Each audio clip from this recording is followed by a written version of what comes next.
ದಾಸರಳ್ಳಿಯಿಂದ ಬಂದಿದ್ದೀರಾ? Saptagiri engineer college. ಇದೇ first ಟೈಮಾ? First time sir. First time ಬಂದಿದ್ದೀರಾ? First time. ಈ ಗುರುಗಳ ಪರಿಚಯ ಆಗೈತೆ ಮೇಡಮ್ ನಿಮಗೆ? ಸರ್ ನನಗೆ ಫಸ್ಟ್ ಟೈಮು ಒಂದು ವಿಡಿಯೋ ನೋಡಿದೆ ಗುರುಗಳದು ಯೂಟ್ಯೂಬಲ್ಲಿ. ಯೂಟ್ಯೂಬಲ್ಲಿ ಐ ಆಮ್ ರಿಚ್ ಅನ್ನೋ ಒಂದು ಫಸ್ಟ್ ವಿಡಿಯೋ ನಾನು ನೋಡಿದ್ದು. ಏನು ಐ ಆಮ್ ರಿಚ್ ಅಂತಿದೆಯಲ್ಲ, ಇದನ್ನೇನಾದರೂ ಮಾಡಿ ನೋಡಲೇಬೇಕು ಅಂತೇಳಿ ಫುಲ್ ವಿಡಿಯೋ ನೋಡಿದೆ ಸರ್. ಆ್ಯಕ್ಚುಲಿ ನನ್ನ ಪ್ರೊಫೆಷನಲ್ ಬಂದು ಟೈಲರಿಂಗು ಮಾಡ್ತಾ ಇದ್ದೆ. ನಮ್ಮ ಮಗನಿಗೆ ಬ್ರೈನ್ ಟ್ಯೂಮರ್ ಆಗ್ಬಿಡ್ತು ಸರ್. ನಾನು ಟೈಲರಿಂಗ್ ಮಾಡೋದು ಸ್ಟಾಪ್ ಆಗಿಬಿಡ್ತು. ಅವನು ಬ್ರೈನ್ ಟ್ಯೂಮರ್ ಸ್ಟಾರ್ಟ್ ಆಗ್ತಿದ್ದಂಗೆ ನಮ್ಮ ಹಸ್ಬೆಂಡಿಗೆ ಹುಷಾರಿಲ್ಲ, ಸೀರಿಯಸ್ಸು. ಇವನಿಗೆ ಬ್ರೈನ್ ಟ್ಯೂಮರು. ಏನು ಮಾಡೋದು, ನಮ್ಮ ಹತ್ರ ದುಡ್ಡು ಬೇರೆ ಇಲ್ಲ. ಈ ಥರ ದೊಡ್ಡ ಒಂದು ಆರ್ಗನ್ನೇ ಡ್ಯಾಮೇಜ್ ಆಗಿಬಿಟ್ಟಿದೆಯಲ್ಲ ಅಂತ ತುಂಬ ನೊಂದ್ಬಿಟ್ಟಿದ್ದೆ ಸರ್. ತುಂಬ ಫೀಲ್ ಮಾಡಿಕೊಂಡೆ. ಹಾಗೆ ವಿಡಿಯೋ ನೋಡ್ತಾ ಕೆಲವೊಂದು ಅಫರ್ಮೇಷನ್ನು ನೋಡೋದಕ್ಕೆ ಶುರು ಮಾಡಿದೆ. ಆಮೇಲೆ ಆಪ್ರೇಷನ್ಗೆಲ್ಲ ಕರ್ಕೊಂಡು ಹೋದ್ವಿ.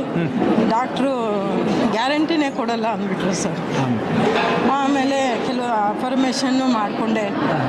ನನ್ನ ಮಗನಿಗೆ ಹುಷಾರಾಗಿ ಮುಂದೆ ಅವನು ಸುಖವಾಗಿ ಜೀವನ ಮಾಡೋ ಥರ ಮಾಡಿದ್ರೆ ವಿಶ್ವಕ್ಕೆ ಧನ್ಯವಾದಗಳು ಅಂತ ಆಪ್ರೇಷನ್ ಸಕ್ಸಸ್ ಆಗಿ ಹೊರಗಡೆ ಬಂದೆ. ಮತ್ತೆ ಹಿಂಗೆ 4-5 ಆಪ್ರೇಷನ್ ಆಗೋಯ್ತು ಸರ್. ಈ ಆಪ್ರೇಷನ್ ಅಂತ ಹೇಳಿದ್ರಲ್ಲ, ಯಾವ ರೀತಿ ಮಾಡ್ತಿದ್ರಿ ಮೇಡಮ್ ನೀವು? ನಾನು ಸರ್ ನನ್ನ ಮಗನಿಗೆ ಫಸ್ಟ್ ಅಫರ್ಮೇಷನ್ ಮಾಡಿದ್ದು ಐ ಆಮ್ ರಿಚ್ ನೋಡಿದೆ. ಆದರೆ ನಾನು ರಿಚ್ ಆಗಬೇಕು ಅಂತ ಅಂದ್ಕೊಂಡ್ಲಿಲ್ಲ ಸರ್. ಅಷ್ಟೊತ್ತಿಗೆ ನನ್ನ ಮಗನ ಪ್ರಾಬ್ಲಮ್ ಆಯ್ತಲ್ಲ. ನನ್ನ ಮಗನಿಗೆ ಆರೋಗ್ಯವಂತನಾಗಿ ಮುಂದೆ ಭೂಮಿ ಮೇಲೆ ರಾಜನಂತೆ ಜೀವನ ಮಾಡೋ ಥರ ಮಾಡಿದ್ರೆ ವಿಶ್ವಕ್ಕೆ ಧನ್ಯವಾದಗಳು ಅಂತೇಳಿ ಆ ಥರ ಅಂದ್ಕೊಂಡೆ. ಯಾವ ರೀತಿ ಈಗಲೂ ಹೇಳ್ತಾನೆ ಇದ್ದೀನಿ. 9 ಮಂತ್ಸ್ ಆಯಿತು. ಆಪ್ರೇಷನ್ನು ಸಕ್ಸಸ್ ಆಯಿತು. ಮತ್ತೆ ಒಂದು BCom ಅನ್ಕಂಪ್ಲೀಟ್ ಆಯಿತು. ಕಾಲೇಜ್ಗೂ ಹೋಗ್ತಾ ಇದ್ದಾನೆ. ಇನ್ನೂ ಟ್ರೀಟ್ಮೆಂಟ್ ಇದೆ, ಆದರೆ ಕಂಟಿನ್ಯೂ ಇಲ್ಲ ಸರ್. ಟ್ಯಾಬ್ಲೆಟ್ ಹೋಗಿ 3 ಮಂತ್ಸ್ಗೆ ಒಂದ್ಸಾರಿ ಬಂದಿದ್ದಾನೆ ಸರ್. ಅವನು ಲೇಟ್ ಆಯ್ತಲ್ಲ, ಹೊರಗಡೆ ಹೋದ. ಆಮೇಲೆ ಓಕೆ ಸರ್. ಆಮೇಲೆ ನಾನು ಗುರುಗಳಿಗೆ ಯೂಟ್ಯೂಬಲ್ಲಿ ಮೆಸೇಜ್ ಹಾಕಿದೆ, ನನ್ನ ಮಗನಿಗೆ ಈ ಥರ ಬ್ರೈನ್ ಟ್ಯೂಮರು, ಕನ್ಸೆಷನ್ ಕೊಡಿ, ಡಿಸ್ಕೌಂಟ್ ಕೊಡಿ ಅಂತ. 900 ಕೊಟ್ಟರು ಸರ್. ಅದಕ್ಕೂ ಅಫರ್ಮೇಷನ್ ಹಾಕಿದ್ದೆ. ಆಮೇಲೆ ಸುಮಾರು 20 ಲಕ್ಷ ಸಾಲ ಆಗಿಬಿಟ್ಟಿದೆ ಸರ್ ನಮ್ಮ ಮಗನಿಗೋಸ್ಕರ, ಹಸ್ಬೆಂಡ್ಗೋಸ್ಕರ. ಅದನ್ನು ಯಾವ ರೀತಿ ತೀರ್ಸೋದಪ್ಪ, ಮುಗೀತು ನಮ್ಮ ಜೀವನ ಅಂದ್ಕೊಂಡ್ಬಿಟ್ಟೆ ಸರ್. ಆಮೇಲೆ ಈಗ ಬರ್ತಾ ನಾನು ಮನೆಯಲ್ಲೇ ಒಂದು ಚಿಕ್ಕದಾಗಿ ಕ್ಯಾಟ್ರಿಂಗ್ ಮಾಡ್ತಾ ಇದ್ದೀನಿ ಸರ್. ಅದು ಇವತ್ತು ಒಂದು 20,000 ಕ್ಯಾಟ್ರಿಂಗ್ ಬಂದಿತ್ತು ಸರ್. ಅದನ್ನು ಬಿಟ್ಟು ಬಂದಿದ್ದೀನಿ. ಅದು ಬರ್ತಾ ಈಗ ಒಂದು ಸಾಲ ತೀರಿಸ್ಬೋದು ಅನ್ನೋ ಧೈರ್ಯ ಬಂತು. ಈಗ ಮುಂದೆ ಧೈರ್ಯದಲ್ಲಿದ್ದೀರಿ ಮೇಡಮ್? ಧೈರ್ಯದಲ್ಲಿದ್ದೀನಿ ಸರ್. ಅವನು ಗೆದ್ದು ಬಂದಿರೋದೇ ಗ್ರೇಟ್ ಸರ್. ಗುರುಗಳು ಹೇಳ್ತಾರಲ್ಲ, ನೀನು ಯಾವುದೇ ಒಂದು ಸಡನ್ ಆಗಿ ಬರಲ್ಲ, ನಿಧಾನಕ್ಕೆ ಹಂತದಲ್ಲಿ ಮಾಡಬೇಕು ಅಂತ.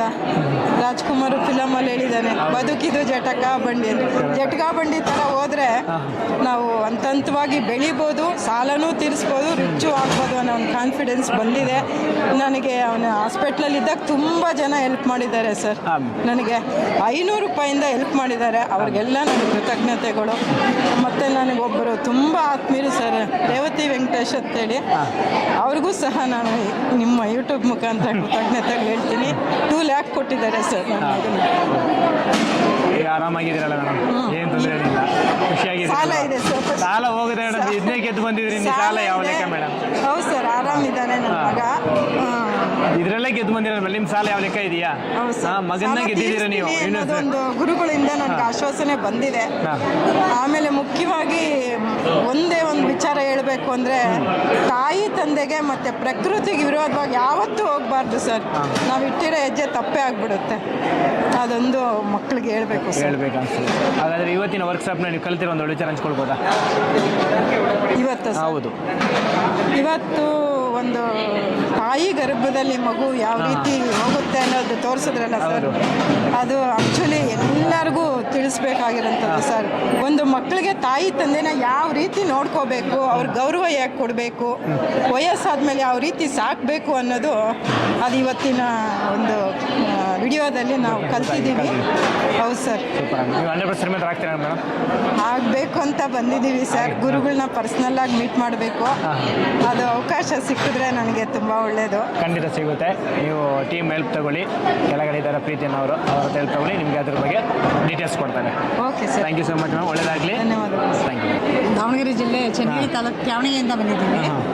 ನಾವು ಈಗ ಒಂದು 5 months ಬ್ಯಾಕಲ್ಲಿ ನಾವು ಯೂಟ್ಯೂಬಲ್ಲಿ ನೋಡಿದ್ವಿ ಕಾರ್ಯಕ್ರಮಗಳನ್ನ. ಯೂಟ್ಯೂಬಲ್ಲಿ ನೋಡಿಕೊಂಡು ನಾವು ಅದೇ ಅಫರ್ಮೇಷನ್ ಮಾಡ್ಕೊಳ್ತಾ ಹೋದ್ವಿ. ಅದು ಡೈಲಿ ದಿನನೂ ಅಫರ್ಮೇಷನ್ ನಮಗೆ ಸಕ್ಸಸ್ ಆಗ್ತಾ ಇದೆ. ಅದನ್ನು ಬರಬೇಕು ಅಂತ ಇದು ಮಾಡ್ತಾ ಇದ್ವಿ. ಇದು ಮೊನ್ನೆ 15ನೇ ತಾರೀಕು ಬುಕ್ ಮಾಡಿದ್ವಿ. ತುಂಬ ಚೆನ್ನಾಗಿ ವರ್ಕ್ ಆಗ್ತಾ ಇದೆ. ಆಲ್ರೆಡಿ ನಾವೀಗ 1 ಕೋಟಿ ಮನೆ ಕಟ್ತಾ ಇದ್ದೀವಿ. ಅದು ಹಾಗೆ ಸರಾಗವಾಗಿ ನಡ್ಕೊಂಡು ಹೋಗ್ತಾ ಇದೆ. ಆರಾಮಾಗಿ ಕೆಲಸ ನಡೀತಾ ಇದೆ. ತುಂಬ ಚೆನ್ನಾಗಿ ಅಫರ್ಮೇಷನ್ ಸಕ್ಸಸ್ ಆಗ್ತಾ ಇದೆ. ನನಗೆ ಡೈಲಿ ಏನು ತೊಂದರೆ ಆಗಿರುತ್ತೋ ಅದ್ರ ಬಗ್ಗೆ ನಾನು ಹೇಳ್ತಾ ಇದ್ದರೆ ಸೂಪರ್ ಸಕ್ಸಸ್ ಆಗ್ತಾ ಇದೆ. ಈಗ ಸದ್ಯಕ್ಕೆ ನಮ್ಮ ಮಗಳಿಗೆ ಒಂದು ಅಪಾಯಿಂಟಿಂದೊಂದು ಅದು ನನಗೆ ಸ್ವಲ್ಪ ಸಾಲ ಬಾಧೆಗಳು ಇದ್ದಾವೆ. ಅವುಗಳನ್ನು ಬಗೆಹರಿಸ್ಕೊಳ್ಳೋಕ್ಕೆ ಈ ಕಾರ್ಯಕ್ರಮ ಇರೋದ್ರಿಂದ ನಾನು ಮೇನ್ ಕೊಡುವಿಕೆಯಿಂದ ನನಗೆ ಇರೋದು ಕೊಡುವಿಕೆಯನ್ನು ನಾನು ಆದಷ್ಟು ಬೇಗ 2024ಕ್ಕೆ ಹಿಂದಿರಿಸಬೇಕು ಅನ್ನೋದು ನನ್ನ ಒಂದು ಇಚ್ಛೆ ಆಗಿದೆ. ಆ ವಿಶ್ವ ನಡೆಸಿಕೊಟ್ಟೇ ಕೊಡ್ತಾರೆ ಅಂತ ಈ ಅನಂತ ವಿಶ್ವ ಆಚಾರ್ಯ ಗುರುಗಳಿಗೆ ಕೃತಜ್ಞತೆಗಳನ್ನು ಸಲ್ಲಿಸ್ತಾ ಇದ್ದೀನಿ. ಅಮ್ಮ, ನೀವು ಈಗ ಹೇಳಿದ್ರೆ ನನಗೆ ಅಫರ್ಮೇಷನ್ ಟೆಕ್ನಿಕ್ಸ್ ತುಂಬ ಒಳ್ಳೆಯದಾಗಿದೆ. ಆ ಒಂದು ವಿಚಾರ ನಮ್ಮ ಜೊತೆ ಹಂಚ್ಕೊಳ್ಬೋದಾ? ಹೌದು ಸರ್. ಹೀಗೆ ನಾನು ಯೂಟ್ಯೂಬ್ ನೋಡಿ ಒಂದು ವೀಕ್ ಆಗಿತ್ತು. ಅಷ್ಟರೊಳಗಡೆ ಒಂದು ಮಾರ ದಿವಸ ದಾವಣಗೆರೆಗೆ ಹೋದಾಗ ನಾನು ಒಂದು ಪರ್ಸ್ ಬಿಟ್ಟೋಗ್ಬಿಟ್ಟಿದ್ದೆ ಚೌಟ್ರಿಯಲ್ಲಿ. ರಾತ್ರಿ ಅಲ್ಲೇ ಬಿಟ್ಟು ಹೋದ್ವಿ. ಬೆಳಗ್ಗೆ ನನಗೆ ರಾತ್ರಿ ಹೋದಾಗಿದ್ದ ನನಗೆ ಅದೇ ಇದರಲ್ಲೇ ಮಾಡ್ತಾಯಿದ್ದೆ. ಸಿಕ್ಕಿದ್ದಕ್ಕೆ ವಿಶ್ವಕ್ಕೆ ಒಂದು ವೀಕ್ ಆಗಿತ್ತು ಅಷ್ಟೇ ನೋಡಿ. ಅಂದು ಮಾರ್ನಿಂಗ್ ಬಂದು ನಾವು ನೋಡಿದ್ರೆ ಎಲ್ಲಿತ್ತು ಅಲ್ಲೇ ಇತ್ತು. ಅದು ನನಗೆ ಪೂರ್ತಿ ಎಫೆಕ್ಟ್ ಆಗಿದ್ದು ಫಸ್ಟು ಸ್ಟಾರ್ಟಿಂಗು. ಈಗ ಡೈಲಿ ನಮ್ಮದು ನಡೀತಾ ಇರೋದು ತುಂಬ ಚೆನ್ನಾಗಿ ಎಫೆಕ್ಟ್ ಆಗ್ತಾ ಇದೆ. ಯಾವುದಕ್ಕೂ ಆರ್ಥಿಕವಾಗಿ ಯಾವುದಕ್ಕೂ ತೊಂದರೆ ಆಗಿಲ್ಲ. ಇರೋ ಅಂಥ ಸಾಲವನ್ನು ಬೇಗ ಬಗೆಹರಿಸಬೇಕು ಅನ್ನೋದೇ ನನ್ನ ಆಸೆ. ಈ ಗುರುಗಳ ಮನಿ ಈಸ್ ಹ್ಯಾಪಿನೆಸ್ ಕಾರ್ಯಕ್ರಮ ಈ ಪ್ರಪಂಚದ ಎಲ್ಲ ಜನರಿಗೆ ಬೇಕನ್ಸುತ್ತಾ? ಬೇಕನ್ಸುತ್ತೆ. ಈ ಗುರುಗಳು ಈಗ 10 ವರ್ಷ ಕೆಳಗಡೆ ಸಿಕ್ಕಿದ್ರೆ ಈ ನಮ್ಮ ದೇಶ ಬಡ ದೇಶ ಆಗ್ತಾನೆ ಇರಲಿಲ್ಲ. ನಾವೆಲ್ಲ ಇಷ್ಟು ಜನ ಕಾರ್ಯಕ್ರಮಕ್ಕೆ ಬರ್ತಾನೆ ಇರಲಿಲ್ಲ. ಶ್ರೀಮಂತರ ಆಗ್ತಾ ಇದ್ವಿ ನಾವು. ತುಂಬ ಚೆನ್ನಾಗಿ ನಮಗೆ ಇದು ಸಕ್ಸಸ್ ಆಗ್ತಾ ಇದೆ. ಇಂಥ ಗುರುಗಳನ್ನು ದೇವರು ಚೆನ್ನಾಗಿಟ್ಟಿರಲಿ ಅಂತ ಹೇಳ್ತಾ ಇದ್ವಿ. ನಾವು ತುಮಕೂರಿಂದ ಈ ಗುರುಗಳ ಪರಿಚಯ ಹೇಗಾಯ್ತು? ನಮ್ಗೆ ಆ್ಯಕ್ಚುಲಿ ನಾನು ಇದು ಆಸ್ಟ್ರಾಲಜಿಕಲ್ ಪ್ರೆಡಿಕ್ಷನ್ಸ್ ಜಾಸ್ತಿ ಯೂಟ್ಯೂಬಲ್ಲಿ ನೋಡ್ತಾ ಇರ್ತೀನಿ. ಹಾಗೆ ಇವ್ರದ್ದು ಆಮೇಲೆ ಸ್ಟಾಕ್ ಮಾರ್ಕೆಟ್, ಶೇರ್ ಮಾರ್ಕೆಟ್ ಬಗ್ಗೆ ಎಲ್ಲನೂ ನೋಡ್ತಾ ಇರ್ತೀನಿ. ಆವಾಗ ಇವ್ರದ್ದು ಬಿಸ್ನೆಸ್ ಆಪರ್ಚುನಿಟಿ ಬಗ್ಗೆ ಏನೋ ಸರ್ಚ್ ಮಾಡಬೇಕಾದ್ರೆ ಈ ಸರ್ದು ಯೂಟ್ಯೂಬ್ ಚಾನಲ್ ಸಿಕ್ಕಿದ್ದು. ಮತ್ತು ಅದೊಂದು ಸರಿ ಒಂದು ವಿಡಿಯೋ ನೋಡಿದೆ. ಮತ್ತು ಈಗ ಎವ್ರಿ ಡೇ ನಾನು ಅಡುಗೆ ತಿಂಡಿ ಕುಕ್ಕಿಂಗ್ ಮಾಡಬೇಕಾದ್ರೆ ಕಿಚನಲ್ಲಿ, ಆಮೇಲೆ ಏನಾದರೂ ಮನೇಲಿ ಕೆಲಸ ಮಾಡಬೇಕಾದ್ರೆ ವಿಡಿಯೋ ಪ್ಲೇ ಮಾಡಿಕೊಂಡೇ ಮಾಡ್ತಾ ಇರ್ತೀನಿ. ತುಂಬ ಪಾಯಿಂಟ್ಸ್ ನನ್ನ ಮನಸ್ಸಿಗೆ ತುಂಬ ಇಷ್ಟ ಆಯಿತು. ಹಾಗಾಗಿ ನಾನು ಒಂದು ಸರಿ ವರ್ಕ್ಶಾಪ್ ಅಟೆಂಡ್ ಮಾಡಲೇಬೇಕು ಅನ್ನಿಸ್ತು. ಸೊ ಇವತ್ತು ಫಸ್ಟ್ ಟೈಮ್ ಬಂದಿದ್ದೀನಿ. ಗುರುಗಳ ಚೆನ್ನಾಗಿತ್ತು. ಸೂಪರ್. ಈ ಗುರುಗಳ ಯೂಟ್ಯೂಬ್ ಚಾನಲ್ ಎಷ್ಟು ದಿನ ಫಾಲೋ ಅಪ್ ಮಾಡ್ತೀರಾ ಮೇಡಮ್? ಒಂದು 2-3 ಮಂತ್ಸಿಂದ ಅನಿಸುತ್ತೆ ಸರ್. ನೋಡ್ತಾ ಇದ್ದೀನಿ ವಿಡಿಯೋಸು. ಬರಬೇಕು ಅನ್ನಿಸ್ತು ವರ್ಕ್ಶಾಪ್ಗೆ. ಗುರುಗಳ ಮತ್ತು ಅಫರ್ಮೇಷನ್ ಟೆಕ್ನಿಕ್ಸ್ ಫಾಲೋ ಮಾಡ್ತಿದ್ದೀರಾ? ಹಾಂ ಸರ್, ಫಾಲೋ ಮಾಡ್ತಾ ಇದ್ದೀನಿ. ಅದರಿಂದ ಆಗಿರೋ ಒಂದು ಒಳ್ಳೆ ವಿಚಾರ ಹಂಚ್ಕೊಳ್ಬೋದಾ? ಅಂದರೆ ಇನ್ನೂ ಅಷ್ಟೊಂದು ಟ್ರೈ ಮಾಡಿ ನಾವು ಇನ್ನೂ ಏನು ಬಿಸ್ನೆಸ್ ಟ್ರೈ ಮಾಡಿಲ್ಲ. ಈಗ ಬಿಸ್ನೆಸ್ ಟ್ರೈ ಮಾಡಬೇಕು. ಅಫರ್ಮೇಷನ್ ಮಾಡ್ತಾ ಇದ್ದೀವಿ, ಒಳ್ಳೆ ಬಿಸ್ನೆಸ್ ಮಾಡ್ತೀವಿ, ಸಕ್ಸಸ್ ಆಗ್ತೀವಿ ಅಂತ ಅಫರ್ಮೇಷನ್ ಇದೆ. ಈಗ ಸ್ಟಾರ್ಟ್ ಮಾಡಬೇಕು. ಫಸ್ಟು ಇಲ್ಲಿ ಲೈವಾಗಿ ಅಟೆಂಡ್ ಆಗಿ ಆಮೇಲೆ ಸ್ಟಾರ್ಟ್ ಮಾಡೋಣ ಅಂತ ಬಂದಿರೋದು. ಲೈವಾಗಿ ಅಟೆಂಡ್ ಮಾಡಿ ಸ್ಟಾರ್ಟ್ ಮಾಡಬೇಕು. ಇವತ್ತಿನ ವರ್ಕ್ಶಾಪ್ನಲ್ಲಿ ನೀವು ಕಲಿತಿರೋ ಒಂದು ಒಳ್ಳೆ ವಿಚಾರ ಹಂಚ್ಕೊಳ್ಬೋದಾ? ಅಂದರೆ ತುಂಬ ಚೆನ್ನಾಗಿ ಹೇಳಿದ್ರು. ನಮ್ಮಲ್ಲೇ ಎಲ್ಲ ಶಕ್ತಿ ಇರುತ್ತೆ, ನಾವು ಉಪಯೋಗಿಸ್ಕೋಬೇಕು ಅದನ್ನು ಅಂತ. ಆಮೇಲೆ ಅಫರ್ಮೇಷನ್ ಟೆಕ್ನಿಕ್ಸ್ ಹೇಳಿದ್ರಲ್ವಾ, ಅದು ನಂಗೆ ತುಂಬ ಇಷ್ಟ ಆಯಿತು. ಯಾಕಂದರೆ ನಮ್ಮ ಹಿಂದೂ ಧರ್ಮದಲ್ಲಿ ಅದು ಮೊದಲಿಂದ ಇದೆ. ಯಾವುದೇ ವ್ರತಗಳು ಮಾಡಬೇಕಾದ್ರೆ ನಾವು ಸಂಕಲ್ಪ ಮಾಡ್ಕೊತೀವಿ. ಸೊ ಇಂಥ ಒಳ್ಳೆ ಕೆಲಸ ಈಗ ಆಗಬೇಕು ಅಂತ ಅಂದ್ಕೊಂಡು ನಾವು ಪೂಜೆಗಳನ್ನ ಮಾಡ್ತೀವಿ. ಅದೇ ಥರ ಸರ್ರು ವಿಶ್ವ ಶಕ್ತಿಗೆ ಥಾಟ್ಸ್ ಕೊಟ್ಟು ಕೆಲಸ ಪ್ರಾರಂಭ ಮಾಡಿ ಆಗುತ್ತೆ ಅಂತ ಹೇಳಿದ್ರು. ಸೊ ಅದೊಂದು ನನಗೆ ತುಂಬ ಇಷ್ಟ ಆಯಿತು. ಯಾಕಂದರೆ ನಮ್ಮ ಹಿಂದೂ ಧರ್ಮಕ್ಕೆ ಫೇವರಾಗೇ ಇದೆ ಅದು. ಸೊ ಎಲ್ಲನೂ ಅಷ್ಟೇ. ಆಮೇಲೆ ಹಿರಿಯರನ್ನ ಗುರುಗಳನ್ನ ಗೌರವಿಸಬೇಕು ಅಂತ ಹೇಳಿದ್ದು ನನಗೆ ತುಂಬ ಇಷ್ಟ ಆಯಿತು. ಎಲ್ಲ ಪಾಯಿಂಟ್ಸು ನನಗೆ ಇಷ್ಟ. ನಿಮಗೆ ಈ ಗುರುಗಳು 10 ವರ್ಷದಿಂದ ಸಿಕ್ಕಿದ್ರೆ ನಿಮ್ಮ ಲೈಫ್ ಹೇಗಿರ್ತೀವಿ ಮ್ಯಾಮ್? ತುಂಬ ಚೆನ್ನಾಗಿರ್ತಿತ್ತು ಸರ್. ಇಷ್ಟರಲ್ಲಿ ಕೋಟಿ ಇರ್ತಿತ್ತು ಇರ್ತಿತ್ತು. ಅಂದರೆ ಅವರು ಒಳ್ಳೆಯ ಗುಣಗಳನ್ನ ಅಳವಡಿಸ್ಕೊಳ್ಳಿ, ಒಳ್ಳೆ ಅಫರ್ಮೇಷನ್ಸ್ ಇಟ್ಕೊಂಡು ಮುಂದೆ ಹೋಗಿ ಪಾಸಿಟಿವ್ ಆಗಿರಿ ಅಂತ ಹೇಳಿದ್ರು.